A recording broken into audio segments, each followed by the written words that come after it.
আসসালামু আলাইকুম প্রিয় শিক্ষার্থী, আশা করি তোমরা সকলে ভালো আছো। আজকের ক্লাসে আমরা শুরু করতে যাচ্ছি তোমরা দেখতে পাচ্ছ স্পেশাল মডেল টেস্ট 1। এখানে এমসিকিউটা আমরা পরে করব। আমরা আগে এক কথা উত্তর দিয়ে শুরু করব। এক কথা উত্তর এবং সংক্ষিপ্ত প্রশ্ন দিয়ে আমরা সমাধান করার চেষ্টা করব। তো এক কথা উত্তরে আমাদের প্রথম যে প্রশ্নটা আছে, আমি প্রথম প্রশ্নটা তোমাদেরকে একটু পড়ে শোনাচ্ছি। বলছে, একটি বর্গক্ষেত্রের বাহুর দৈর্ঘ্য দ্বিগুণ বৃদ্ধি করলে এর ক্ষেত্রফল কত গুণ বৃদ্ধি পাবে? তো তোমাদের কাছে নিশ্চয়ই বই আছে, তোমরা মডেল টেস্টের প্রশ্নগুলো আছে, তোমরা সেখান থেকে দেখতে পাচ্ছ, যার কারণে আমি আর প্রশ্ন লিখছি না। আমার প্রশ্নটা আমি আবারও বলছি, একটি বর্গক্ষেত্রের বাহুর দৈর্ঘ্য দ্বিগুণ বৃদ্ধি করলে এর ক্ষেত্রফল কত গুণ বৃদ্ধি পাবে? তাহলে কি বলছে, কি ধরনের ক্ষেত্র? বর্গক্ষেত্র। তোমরা খুব ভালো করেই জানো, বর্গক্ষেত্র মানে যার যে চতুর্ভুজের চারটি বাহু সমান। তাহলে বর্গক্ষেত্রের দৈর্ঘ্য যদি দ্বিগুণ বৃদ্ধি করি, তাহলে ক্ষেত্রফল কত গুণ বৃদ্ধি পাবে? এটা নির্ভর করবে বর্গক্ষেত্রের ক্ষেত্রফলের সূত্রের উপরে। তো বর্গক্ষেত্রের ক্ষেত্রফলের সূত্র কি তোমরা কি জানো? আমরা জানি, আগে লিখব, আমরা জানি বর্গক্ষেত্রের ক্ষেত্রফল সমান এক বাহু স্কোয়ার। এক বাহুর উপর বর্গ, এত বর্গ একক। ওকে, এখন তোমাদের কাছে কি এক বাহু আছে? তোমাদের কাছে এক বাহু আছে। কি বলছে এখানে? একটি বর্গক্ষেত্রের বাহুর দৈর্ঘ্য দ্বিগুণ বৃদ্ধি করলে। তাহলে এক বাহু তোমার কাছে আছে, তুমি ধরে নাও যে একটি বাহু ধরি এক বাহু সমান এ। তাহলে ক্ষেত্রফল কি হবে? সুতরাং ক্ষেত্রফল এ একক। তাহলে ক্ষেত্রফল হবে এ স্কোয়ার বর্গ একক। এখন যেহেতু তোমার বর্গক্ষেত্রটির বাহুর দৈর্ঘ্য দ্বিগুণ বৃদ্ধি করা হয়েছে, তাহলে আমরা কি বলবো? শর্ত মতে ক্ষেত্রফল হবে দ্বিগুণ যদি বৃদ্ধি করা হয়, এর জায়গায় 2a এত বর্গ একক। তাহলে আমরা পাচ্ছি 4a স্কোয়ার বর্গ একক। তাহলে 4a স্কোয়ার মানে 4 ইন্টু বর্গক্ষেত্রের ক্ষেত্রফল।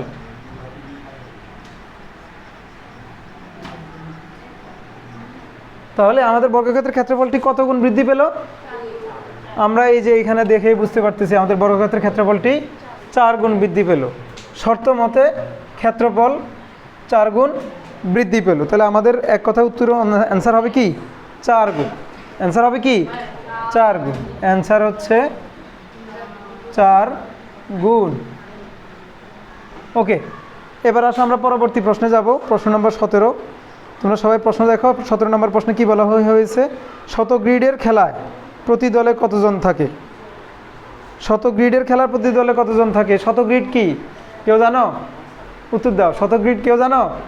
আচ্ছা, এটা যেহেতু একটা খেলা সম্পর্কিত, এটা আমরা পরে সমাধান করি। আমরা 18 নম্বরে আসি। 1 মিটার সমান কত সেন্টিমিটার? এটা সকলেই জানো। 1 মিটার সমান 100 সেন্টিমিটার। 1 মিটার সমান 100 সেন্টিমিটার। ওকে, তাহলে 19 নম্বর প্রশ্ন আসি এখন। 19 নম্বর প্রশ্নে কি বলছে? বীজগণিতের ইংরেজি শব্দ কি? বীজগণিতের ইংরেজি শব্দ কি বলো তো? অ্যালজেব্রা। অ্যালজেব্রা। সহজ প্রশ্ন, তাই না? এরপর আসো 20 নম্বর প্রশ্নে কি বলছে? 20 নম্বর প্রশ্নে বলছে, পাটিগণিতের 9কে বীজগণিতে কি দ্বারা প্রকাশ করা হয়? এটার মানে কি? এটা কি প্রশ্ন? পাটিগণিতের 9কে বীজগণিতে কি দ্বারা প্রকাশ করা হয়?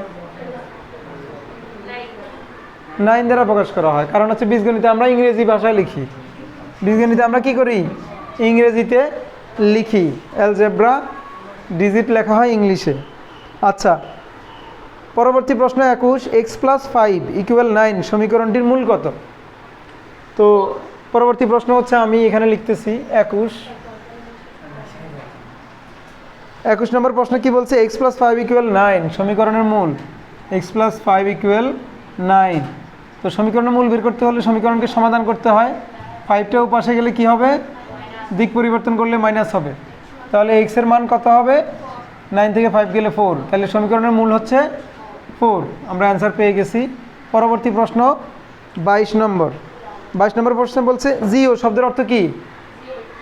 জিও অর্থ কি? আমরা জিও হচ্ছে একটি প্রিফিক্স কোত্থেকে নিছে? সেটা জিওমেট্রি শব্দ থেকে নিছে। জিওমেট্রি শব্দের অর্থ হচ্ছে কি? জ্যামিতি। জিওমেট্রি শব্দের অর্থ কি? জ্যামিতি। আমরা যেহেতু গণিত বিষয় পড়তেছি, আমরা জিও হিসাবে আমরা জ্যামিতির ওয়ার্ড মানে গণিতের অর্থ ধরে নিতে হবে গণিতের, তাই না? তাহলে জ্যামিতির জিওমেট্রি। জিও শব্দের অর্থ ভূমি, আর মেট্রি হচ্ছে পরিমাপ সংক্রান্ত। তাহলে যে শাস্ত্রে ভূমির পরিমাপ সংক্রান্ত বিষয় নিয়ে আলোচনা করা হয় তাকে বলা হচ্ছে কি? জিওমেট্রি বা জ্যামিতি। তাহলে জিও শব্দের অর্থ ভূমি। আচ্ছা, 23 নম্বর প্রশ্ন কি বলছে বাবা? বলছে হচ্ছে প্রত্যেক ঘনবস্তু কত মাত্রিক? মাত্রা কাকে বলে তাহলে সেটা জানতে হবে। মাত্রা হচ্ছে আমরা বাস্তব জীবনে যত কিছু দেখি তার হয়তো দৈর্ঘ্য আছে, প্রস্থ আছে, আর নয়তো দৈর্ঘ্য প্রস্থের সাথে কি উচ্চতা আছে। তো আমরা চিত্র যখন অঙ্কন করি, খাতায় যখন লিখি, তখন সেটা হচ্ছে শুধু দৈর্ঘ্য আর প্রস্থ পাই। বোর্ডে যখন লিখি তখন কি শুধু দৈর্ঘ্য আর প্রস্থ পাই। কিন্তু যখন বাস্তবে কোনো কিছু আমরা ধরি, যেমন তোমাদের বেঞ্চ, এই ব্ল্যাকবোর্ডটি, এই সব কিছু যখন আমরা হিসেবে আনি, তখন সেটার কি আরেকটা নতুন জিনিস থাকে, সেটা হচ্ছে উচ্চতা।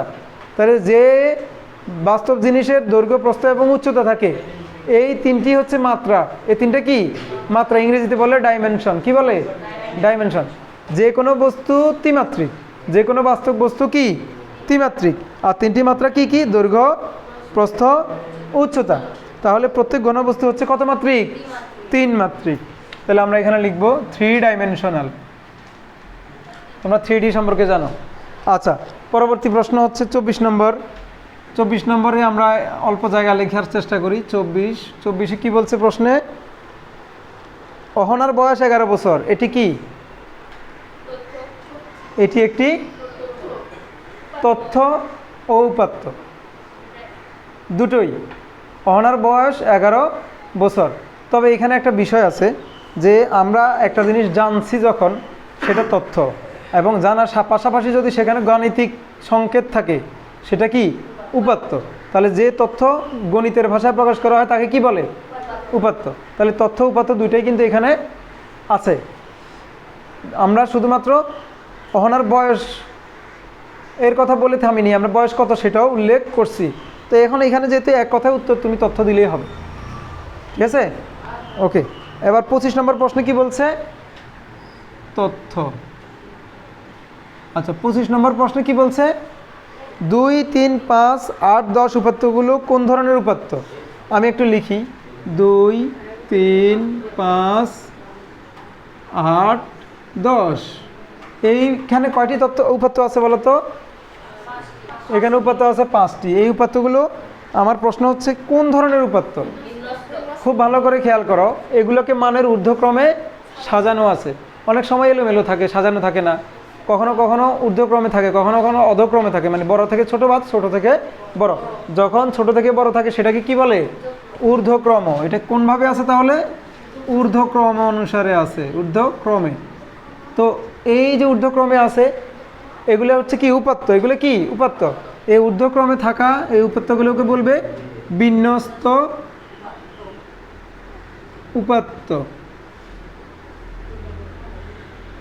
তো এই ছিল আজকে আমাদের সংক্ষিপ্ত প্রশ্ন উত্তর 16 থেকে 25। মোটামুটি সহজ ছিল। এইগুলো আমরা সমাধান করলাম। আমরা পরবর্তী ক্লাসে আমাদের এই যে সংক্ষিপ্ত প্রশ্ন রয়েছে সেগুলো সমাধান করার চেষ্টা করব। তো পরবর্তী ক্লাসে আমরা সমাধান করার চেষ্টা করার আগে এই ক্লাস এখানে সমাপ্ত ঘোষণা করছি।